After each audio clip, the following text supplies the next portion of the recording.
On reprend le cours sur la tchouva. Vous vous rappelez, on a une série de cours sur la tchouva. Et cette semaine et la semaine prochaine, on va parler de deux façons avec lesquelles on peut vraiment faire tchouva. Parce que dans les premiers cours, vous vous rappelez, on avait dit l'essentiel dans la tchouva, c'est de prendre une bonne décision pour le futur. Vous vous rappelez? Là, cette semaine... Un objectif. Un objectif. C'est pas un objectif, c'est concret, pas d'avoir un objectif. On a dit l'essentiel, c'est de changer pour le futur. Prendre la décision de ne plus faire les choses mauvaises qu'on faisait avant. Mais cette semaine, on va parler d'une première méthode et d'une deuxième méthode la semaine prochaine. Deux choses très importantes qui sont indispensables pour pouvoir vraiment faire tchouva.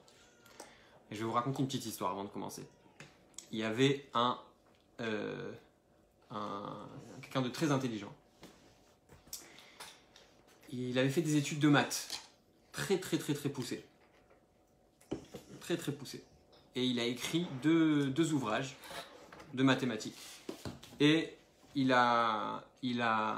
pour ces ouvrages, il a voulu les montrer à l'Admorazaken. L'Admorazaken, celui qui a écrit le livre qu'on étudie, c'est le Tanya. Et quand il est venu le voir, il lui a montré les ouvrages. Et l'Admorazaken, il a pris le livre. C'est une histoire qu'on a déjà racontée dans le passé, mais elle a plusieurs versions. L'Admorazaken, il a tourné les pages. Il est arrivé à une certaine page et il a corné la page. Quand l'autre, il a récupéré son livre, il a vu, vous savez ce qu'il s'est rendu compte? Il s'est rendu compte que les pages que l'Admorazaken il avait cornées, c'était des erreurs dans son livre. Et c'était pas n'importe quelle erreur, c'était des erreurs qui remettaient en cause toute la théorie de tout le livre. Quand il a vu ça, il a voulu absolument rentrer une deuxième fois chez l'Admorazaken, mais on l'a pas laissé. On l'a pas laissé. Il lui a dit, ici on rentre qu'une seule fois, il n'y a qu'un seul rendez-vous. Alors il a insisté, il a dit, vous savez, moi je suis un grand mathématicien dans une université à Vienne, etc. Machin. On lui a dit, non, ici on rentre qu'une fois. Il a insisté, finalement, on a été obligé de... L'Admorazaken il est sorti, je crois, il lui a dit, faites-le rentrer. Il est rentré. T'as déjà raconté, je me rappelle. Bon. Elle est intéressante. Il est re-rentré. Et on ne sait pas ce qu'il a dit avec l'Admorazaken, mais en tout cas, il est resté 2-3 semaines et toute la journée, il étudiait la Torah. Toute la journée, il restait, il étudiait. Et apparemment, après un certain temps, il est parti. Le fils de l'Admorazaken, il est venu voir son père, il lui a dit, c'est qui ce monsieur-là? Pourquoi tu lui as accordé tellement d'attention? Il rentrait tout le temps chez toi, il lui a dit, écoute, c'est quelqu'un de très spécial, et c'est quelqu'un de tellement spécial que c'est le Gilgul, c'est la réincarnation. Vous savez c'est quoi la réincarnation? Neshama, elle descend sur terre pour une certaine mission. Si elle ne fait pas cette mission, elle va revenir autant de fois que possible jusqu'à faire cette mission. Et donc, on lui a dit, c'est le Gilgul, c'est la réincarnation de Rabbi Elazar ben Dourdaya. C'est qui Rabbi Elazar ben Dourdaya? C'est quelqu'un très particulier, que toute sa vie c'était un mécréant. C'est ce qu'on appelle un rachat en hébreu. Et à la fin de sa vie, les quelques heures avant de mourir, il a fait tchouva. Mais il a fait tchouva d'une manière tellement forte qu'il en est décédé. Mais comme il a fait tchouva juste avant de mourir, alors du coup, il n'a jamais eu vraiment le temps de pratiquer cette tchouva. Vous connaissez des gens, je suis sûr que vous connaissez des gens, à un moment dans leur vie, ils ont eu un réveil. À un moment dans leur vie, ils ont eu un déclic comme ça, et ils ont commencé à revenir, ils ont commencé à mettre les tefilines, ils ont commencé à manger kasher, ils ont commencé à faire plein de trucs, etc. Je connais des gens comme ça. Ils ont commencé d'un jour à l'autre à faire tchouva, mais finalement, ça ne s'est jamais concrétisé dans quoi que ce soit. Ça veut dire que ça a duré genre 1 mois, 2 mois, des fois c'est même 1 an, 2 ans, et le jour où l'excitation elle part, ça s'arrête complètement.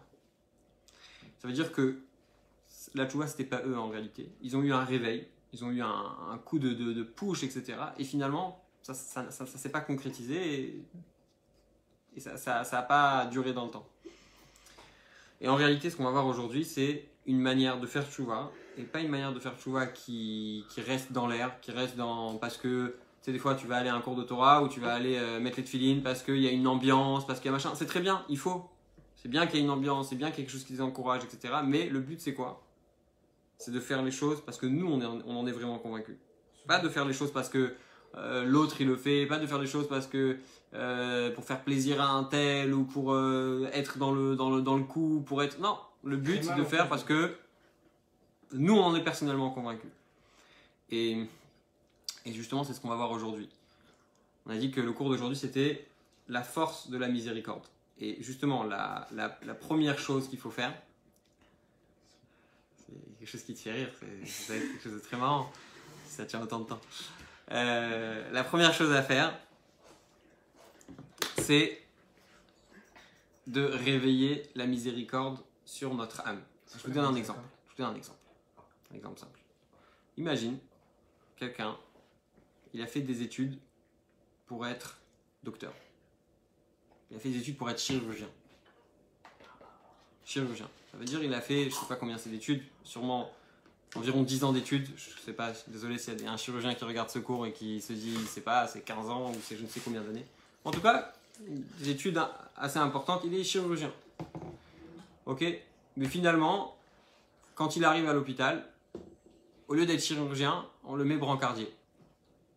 Bah, je dis pas que en France on dit il n'y a pas de saut métier, il n'y a pas de métier idiot. Bien sûr, il faut un chirurgien, il faut un brancardier, il faut tous les métiers. Mais si quelqu'un a les possibilités d'être chirurgien et qui finit finalement à juste pousser les malades, il n'a pas fait 10 ans d'études ou je ne sais combien d'années d'études juste pour pousser. Il faut qu'il utilise son diplôme.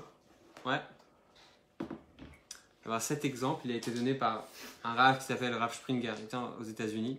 Et il parlait à quelqu'un qui était à la yeshiva. Il lui a dit, écoute, quand tu sors de la yeshiva, tu ne partages pas la Torah que tu as étudiée.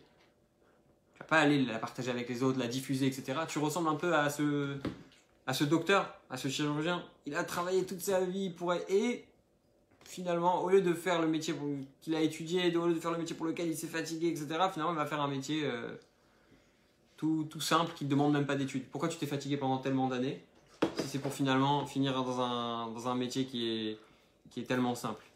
Alors, attends. Ah, bien sûr, tu choisis quand tu es chirurgien, tu dois être chirurgien. Tu trouves tout de suite du travail. Je crois que le chirurgien, ça se trouve à tous les coins de rue. Pourquoi je dis ça? Tout simplement parce que tous, on a cette capacité, on a cette force, on a une âme à l'intérieur de nous. On a cette neshama. Cette neshama, Dieu, il a investi, c'est pas juste qu'il a investi, c'est une partie de lui-même. Et quand chacun d'entre nous, il va réfléchir, et il va se dire, à l'intérieur de moi, j'ai une neshama. À l'intérieur de moi, j'ai quelque chose, qui appartient à Dieu. D'accord? Et vous savez ce qu'on dit? On dit que Dieu, il est enfermé. Quand tu fais une avéra, Dieu, il est enfermé. Imagine, quelqu'un il vient chez toi. Il vient chez toi et il se fout de toi. Il se moque de toi, il se moque de tes parents. Il se moque de tes parents, il se moque de tes frères et sœurs. Il salit tout. Tu vas le frapper tout de suite. Pourquoi? Parce que c'est un manque de respect. Dis-moi, t'es chez moi, il faut se comporter comme il faut me respecter, etc. Maintenant, quand on fait une avéra, qu'est-ce qu'on est en train de faire? On est où? On est dans le monde que Dieu il a créé, on est dans le monde qui appartient à Dieu. On a même une partie de Dieu à l'intérieur de nous. Ça veut dire que quelque part, on est en train de manquer de respect à Hachem. Et on est en train de lui dire, dans l'endroit où il est, en fait, on est en train de le représenter. On le représente et en même temps, on lui manque de respect. Et quand on réfléchit à ça, on a beaucoup de peine. Tu comprends? T'imagines, tu rentres dans un hôpital et tu croises quelqu'un qui voilà, on a dit les brancardiers. D'accord? C'est pas que je manque de respect aux brancardiers, j'ai pas envie de dire ça, mais si quelqu'un il peut être chirurgien, il peut pas être brancardier, il peut pas faire ça. D'accord? Et tu vas avoir de la peine pour lui. Tu vas avoir de la peine pour ce chirurgien. Je dis, mais je comprends pas, pourquoi vous faites pas votre métier pour lequel vous avez étudié pendant tellement d'années? Si tu vois quelqu'un d'intelligent, de très très très intelligent, qui a, je sais pas, quelqu'un qui était millionnaire et un jour tu le vois dans la rue. Un jour, tu vois qu'il est devenu clochard, qu'il a pas de maison, etc. Tu vas avoir énormément de peine pour lui. Pourquoi? Ça dépend de ce qu'il a fait. Ça dépend s'il mérite ou pas. Peu importe s'il mérite ou il mérite pas. Si un jour dans sa vie, il a été à un niveau où il avait énormément d'argent et que finalement, personne mérite d'être dans la rue. Ça veut dire personne mérite d'être à la rue. Même si des gens ils se sont comportés mal, etc. Finalement, tout le monde mérite d'avoir une vie à peu près normale. Tu comprends? Donc, finalement, si tu vois une personne qui était à un niveau très haut, ou qui vient d'une famille hyper importante, etc. Et tu dis finalement, mais pourquoi il se retrouve là? Et ce que nous, on doit réaliser en fait, c'est que nous, on n'est pas n'importe qui. Faut avoir une estime de soi-même qui est grande, pas pour s'élever au-dessus des autres, mais pour être au niveau de nous-mêmes. Et quand on a ça, on se rend compte qu'en fait, on va avoir énormément de pitié, de miséricorde envers nous-mêmes, envers la Neshama qui est à l'intérieur de nous, envers Dieu. Et automatiquement, il y a énormément de choses qu'on va réparer. Donc, moi, d'habitude, je ne lis pas dans les mots, mais je me suis dit que ce serait une bonne chose de lire un peu dans les mots. Donc, je vais lire les mots de l'Admour HaZaken. Ve'ulam, et cependant, Derech HaEmet ve'Yashar, le chemin, le véritable chemin. Et Yashar, ça veut dire quoi en hébreu? Ça veut dire droit. Donc, le chemin droit, l'Iprina Tshuvatata. Pour faire, on avait dit, c'est le premier niveau de la Tshuva. He-tata, niskarlel, emshnet varim derech klal. C'est le fait de ramener le he. Vous vous rappelez, dans les derniers cours, on a beaucoup parlé de ramener ce he. C'est de manière générale deux choses. Ha-alef, la première chose, c'est les horaires rachamim ha'elyonim, de réveiller la miséricorde qui est supérieure, qui vient qui est très grande, mimekor rachamim, de la source de la miséricorde. C'est pas n'importe quelle miséricorde. Anishmato venafsha elokit. De réveiller cette miséricorde sur quoi? Sur notre nishmato, c'est notre neshama. Chez Nafla Meigra Rama, elle est tombée, c'est une expression en araméen pour dire qu'elle est tombée d'une grande montagne, d'un niveau très élevé. Hu Achaim Baruch, Chaya Achaim Baruch, donc la vie de la vie, parce qu'elle était où la neshama? Elle était chez Dieu, c'est une partie de Dieu. C'était Dieu. Les Bira Amikta, c'est toujours. Les Bira Amikta jusqu'à quoi? Jusqu'à un bord amok. En hébreu, ça veut dire un puits profond. En Echalot Atuma Pasitracha, ce sont les endroits de ce qu'on appelle l'autre côté. C'est quoi l'autre côté? C'est tout ce qui est pas le côté de Dieu. Il y a le côté de Hachem, et tout ce qui appartient pas à Hachem, c'est l'autre côté. Val Mekora. Et de sa source, c'est quoi la source de la Neshama? Bimakor Achaim, Shem Havaye Baruch Hu, c'est le nom de Dieu lui-même. Yud Kevav celui qu'on dit toujours dans la Tfila.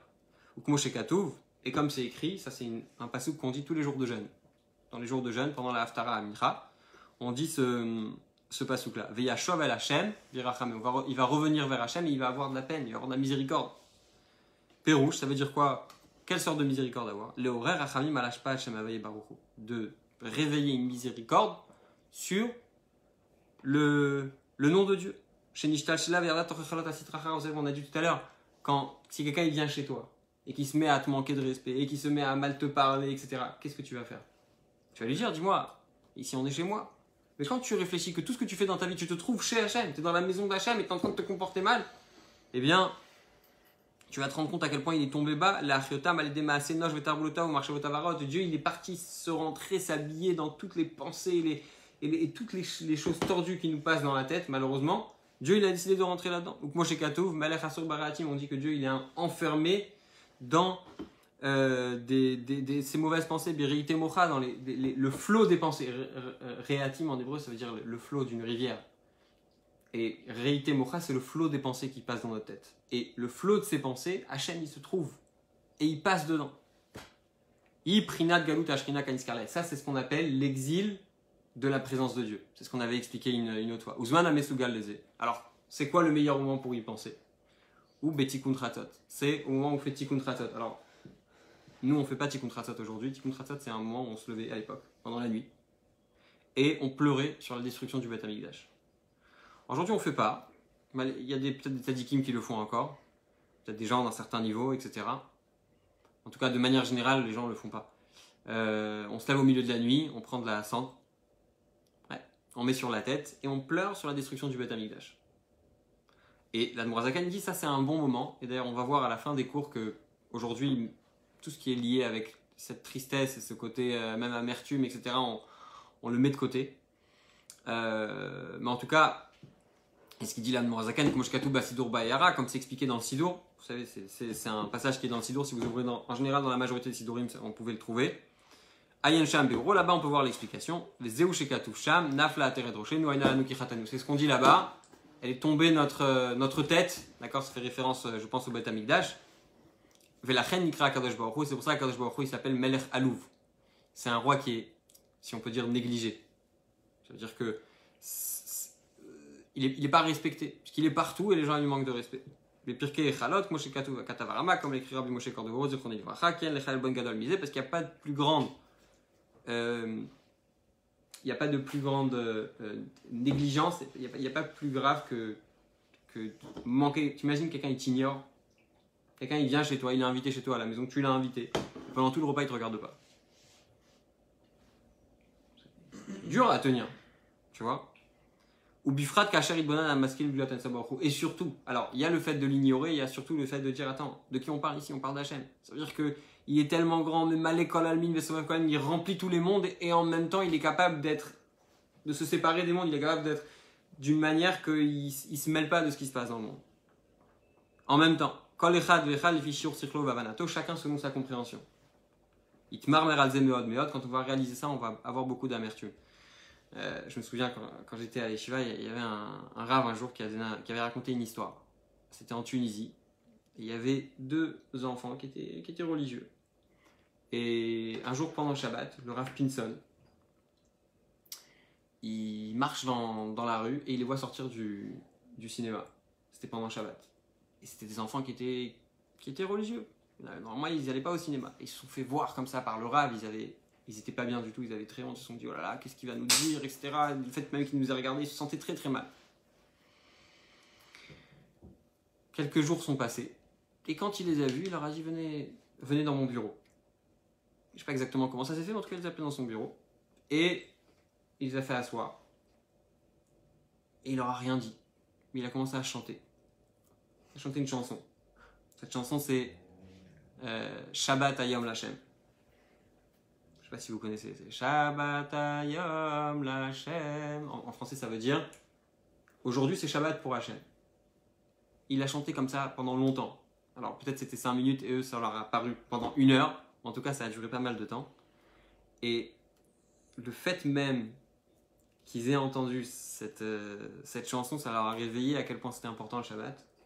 Et à quel point ils ne pouvaient pas se permettre pendant le Shabbat de faire ces choses-là. Ça les a tellement imprégnés que finalement ils ont décidé de ne plus recommencer ce qu'ils avaient fait et à partir de là reprendre le Shabbat. Ce que je veux dire, c'est que tout ce qu'on a dit aujourd'hui, le but c'est pas d'avoir peur ou d'être triste non, le but c'est de réaliser à quel point, là par exemple c'est le Shabbat, à quel point c'est des choses importantes à côté desquelles on n'a pas envie de passer.